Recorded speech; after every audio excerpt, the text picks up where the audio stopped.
कल्पना कीजिए कि आप वर्षों से शांति की तलाश में हैं और भले ही आप बाहरी बदलावों, नई जगहों, शायद नए लोगों या शायद नई दिनचर्या के साथ कोशिश करते रहें, बेचैनी हमेशा लौट आती है।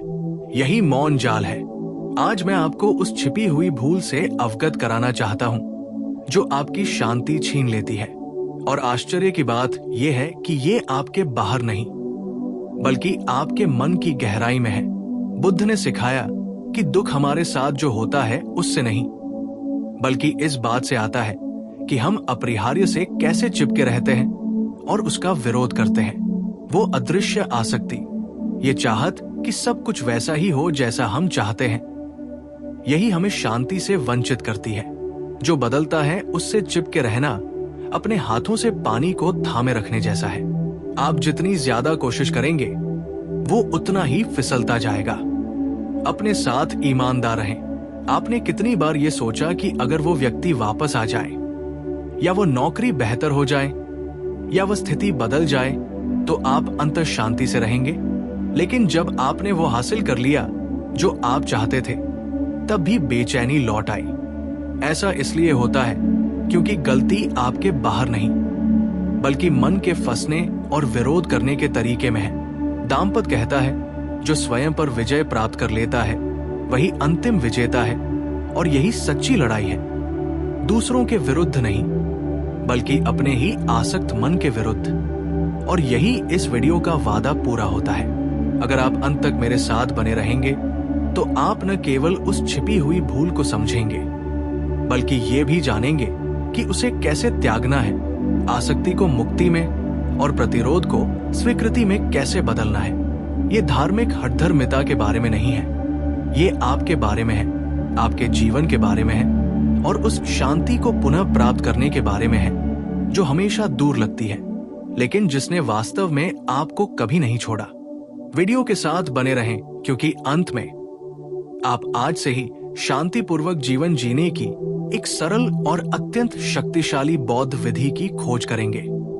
और मेरा विश्वास कीजिए, जब आप इसे सुनेंगे तो आपके अंदर कुछ हमेशा के लिए बदल जाएगा।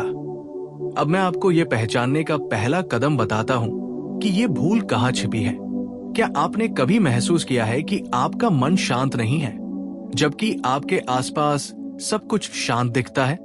यही असली रहस्य है। जब कोई बाहरी संघर्ष नहीं होता तब भी हम एक आंतरिक तूफान महसूस करते हैं। बुद्ध ने समझाया कि इसका कारण यह है कि हमारा मन वास्तविकता से कैसे चिपका रहता है और उसका प्रतिरोध करता है।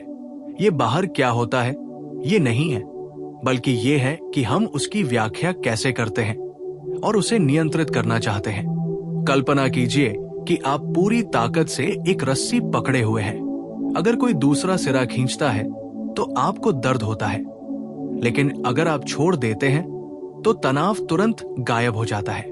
आसक्ति भी इसी तरह काम करती है। हम जितना ज्यादा इस विचार से चिपके रहते हैं कि चीजें स्थायी हैं, उनके बदलने पर हमें उतना ही ज्यादा कष्ट होता है और वे बदलेंगे ही, क्योंकि अनित्यता ही एकमात्र ऐसा नियम है जो कभी विफल नहीं होता। दलाई लामा कहते हैं कि मन को प्रशिक्षित करना, हार स्वीकार करना और हमेशा जीतने के जुनून को छोड़ना सीखना है। इसका मतलब हार मान लेना नहीं बल्कि प्रतिरोध के जहर से खुद को मुक्त करना है। विरोधाभास ये है कि जब हम अपरिहार्य से लड़ना बंद कर देते हैं तो सच्ची शांति प्रकट होती है। लेकिन एक महत्वपूर्ण बात है, हम अक्सर आसक्ति को प्रेम और प्रतिरोध को शक्ति समझ लेते हैं। हम मानते हैं कि किसी रिश्ते को थामे रखने का मतलब है ज्यादा प्यार करना या दर्द सहने का मतलब है मजबूत बनना। सच्चाई इससे ज्यादा दूर कुछ नहीं हो सकती। आसक्ति हमें गुलाम बनाती है और प्रतिरोध हमें दुख की जंजीरों में जकड़ लेता है।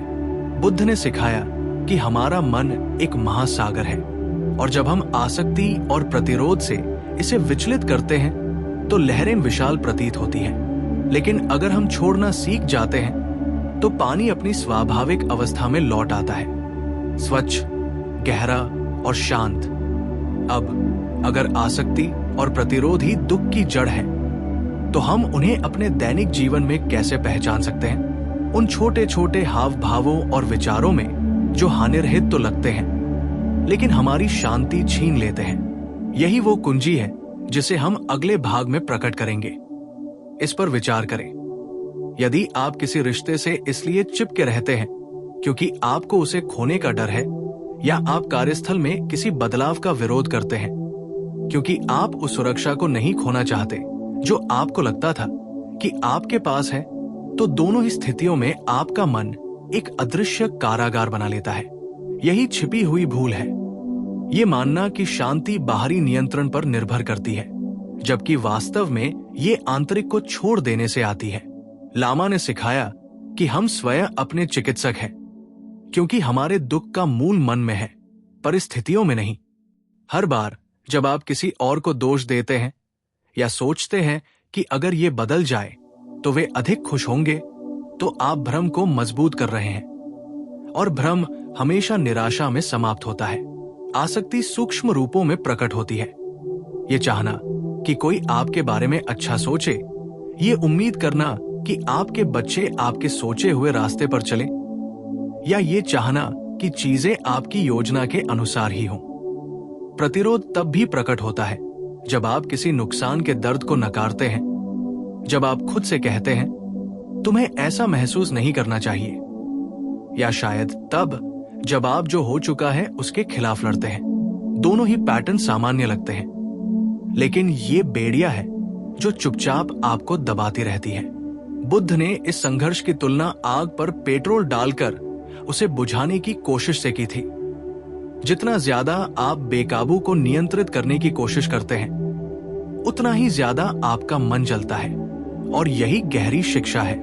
जीवन हमारी शांति नहीं चुराता, हम ही हैं जो इसे हर बार खो देते हैं। बात यह है कि हम चिपके रहते हैं या विरोध करते हैं। हालांकि इसे बौद्धिक रूप से समझना ही काफी नहीं है। सच्चा परिवर्तन तब शुरू होता है जब हम अपने भीतर रोजाना ये देखने में कामयाब होते हैं कि ये छिपी हुई त्रुटि कैसे काम करती है।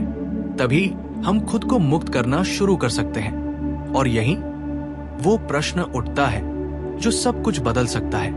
हम अपने मन के भीतर मौजूद आसक्ति और प्रतिरोध को वास्तविक समय में कैसे पहचान सकते हैं, इससे पहले कि वे हमें दुख में घसीटे।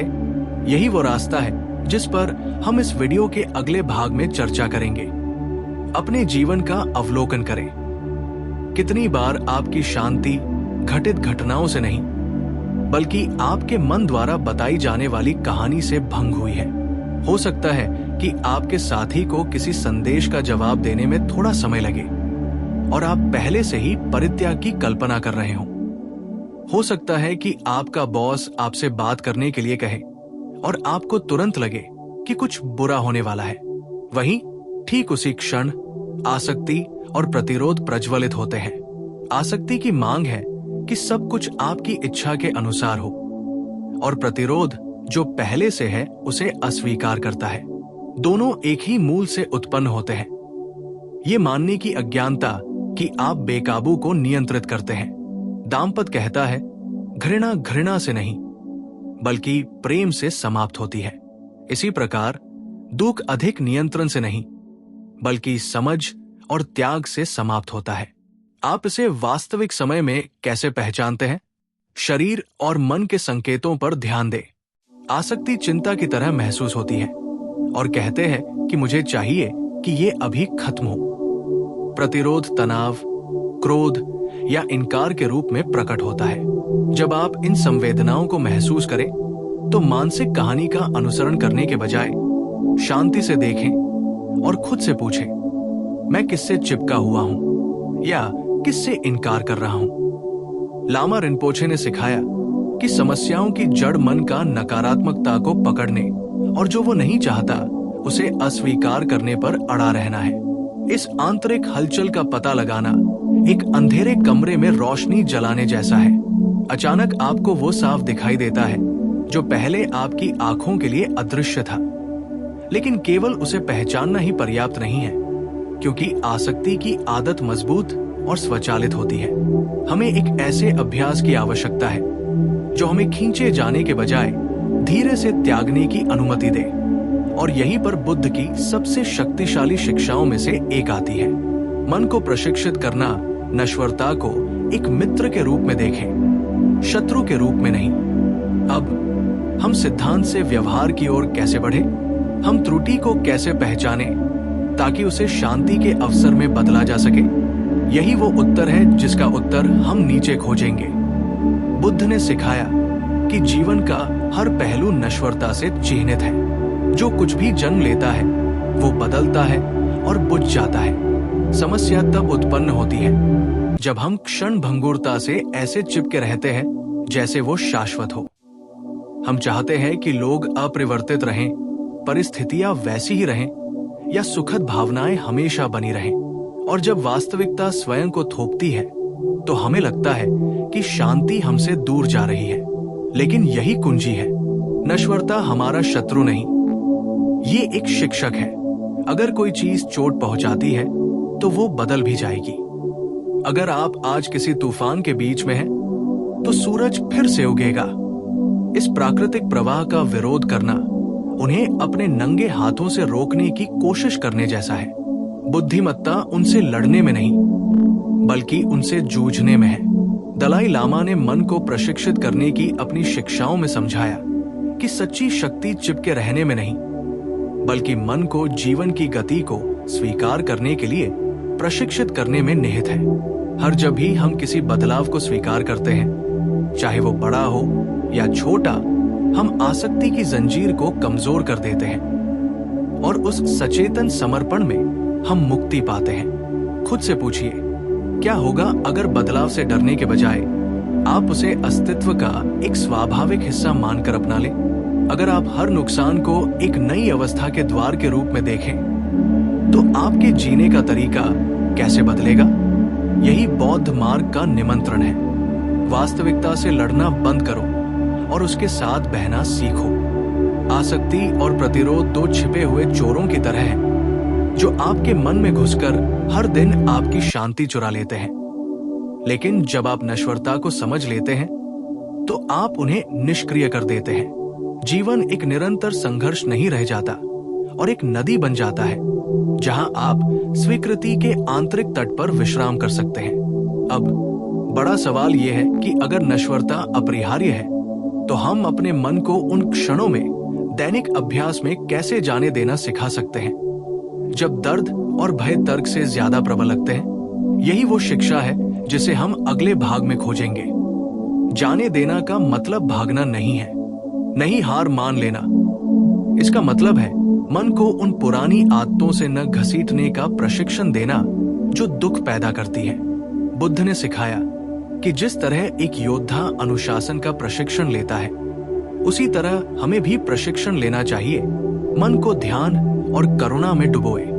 यही सच्चा युद्ध क्षेत्र है जो हमारे भीतर है। तिब्बती गुरु इसे लो योंग कहते हैं, यानी मन का प्रशिक्षण। उनकी सबसे गहन साधनाओं में से एक है सचेतन रूप से स्वीकार करना कि मन क्या अस्वीकार करना चाहता है। उदाहरण के लिए, अगर कोई आपकी आलोचना करता है, तो गुस्से से उसका विरोध करने के बजाय आप उस आलोचना को धैर्य बढ़ाने के एक अवसर के रूप में देखने का अभ्यास करते हैं। अगर जीवन में अप्रत्याशित बदलाव आते हैं, तो अतीत से चिपके रहने के बजाय आप ये विश्वास करने का अभ्यास करते हैं कि सब कुछ प्रवाह का हिस्सा है, स्वाभाविक है। जब हम उन्हें स्पष्ट रूप से देखना सीख जाते हैं, तो आसक्ति और प्रतिरोध समाप्त हो जाते हैं। लामाए ने मन ही मन कहा, तुम स्वयं अपने चिकित्सक हो, और वो सही था। कोई और तुम्हारे मन में प्रवेश करके तुम्हें मुक्त नहीं कर सकता। तुम्हें ही वर्तमान क्षण में ये पता लगाना है कि कौन सा विचार या शायद कौन सी भावना या शायद कौन सी अपेक्षा तुम्हें तुम्हारी शांति से वंचित कर रही है। बुद्ध द्वारा सिखाई गई एक व्यावहारिक विधि है सचेतनता, रुकना, सांस लेना और बिना किसी निर्णय के अवलोकन करना। प्रत्येक सांस लेना एक अनुस्मारक है कि तुम यहीं और अभी जीवित हो, भविष्य के भय या अतीत की यादों में नहीं।